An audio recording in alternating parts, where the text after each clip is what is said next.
est à monsieur Florent Boudier. Monsieur le député. Oui, merci Madame la Présidente. Monsieur le Ministre, la question migratoire fait partie de ces sujets qui déclenchent, nous l'avons vu ce soir, plus que d'autres, des torrents de démagogie et des proclamations parfois fantasmagoriques. Et c'est notre majorité, depuis maintenant 6 mois, c'est à notre majorité qu'il revient d'en affronter le réel et toute la complexité. La complexité, c'est qu'il n'y a pas à proprement parler d'immigration, mais d'émigration, qui ont des causes très différentes, des causes et des visages, des hommes, des femmes, des enfants, parfois isolés, qui fuient la brutalité de notre monde ou qui fuient l'extrême dénuement.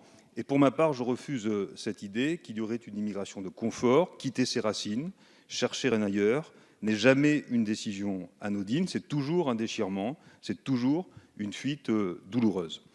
À ces femmes, à ces hommes, à ces enfants, la République doit toute sa considération, quelles que soient les raisons de leur arrivée sur notre territoire. Et à tous, la République doit une mise à l'abri inconditionnelle et digne pendant la durée nécessaire. Il faut la raccourcir au traitement de leur demande de séjour. Et c'est ce à quoi le président de la République s'est de nouveau engagé hier à Calais. Mais à celles et ceux qui ne tombent pas sous le coup de la Convention de Genève de 1951, à celles et ceux qui ne sont pas menacés d'atteinte grave, la vérité nous oblige à dire que les conditions socio-économiques de notre pays ne permettent pas de tous les accueillir et qu'ils devront retourner dans leur pays d'origine au terme des procédures qui garantissent leurs droits imprescriptibles. La politique d'éloignement est donc essentielle. C'est le respect de l'ordre républicain. Elle est la contrepartie du choix de la France de ne pas ériger des murs, mais des passerelles.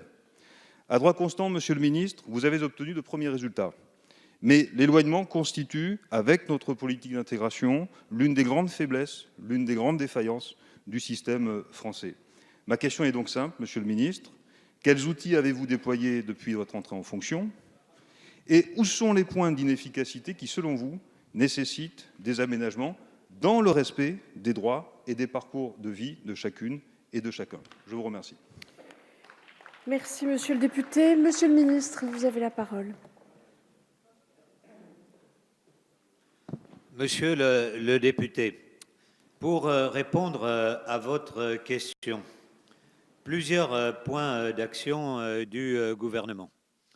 D'abord, travailler avec les pays africains, d'où viennent en particulier une partie de ces migrants qui effectivement fuient la misère économique, de manière à pouvoir donner, ça a été le discours du président de la République que vous avez écouté au Burkina Faso, que chacun a pu entendre, essayer de donner un avenir dans ce pays. Et donc aujourd'hui, le président de la République travaille beaucoup au niveau de l'Union européenne, de manière à ce que l'Union européenne s'engage davantage pour permettre à ces jeunes dans ces pays de trouver un avenir sur place.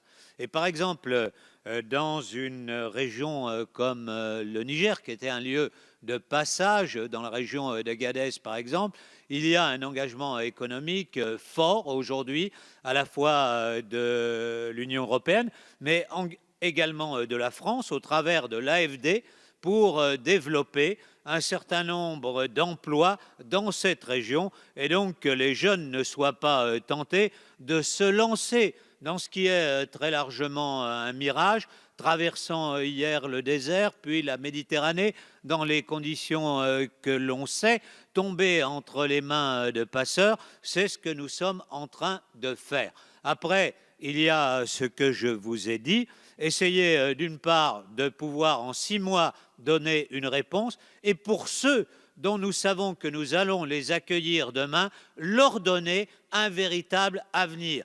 C'est-à-dire faire en sorte qu'il n'ait pas simplement une centaine d'heures de cours de français, mais davantage pour pouvoir s'insérer, suivre une formation professionnelle, pouvoir ensuite agir sur le logement. C'est comme cela que nous leur donnerons un véritable avenir dans notre pays, et c'est ce que nous allons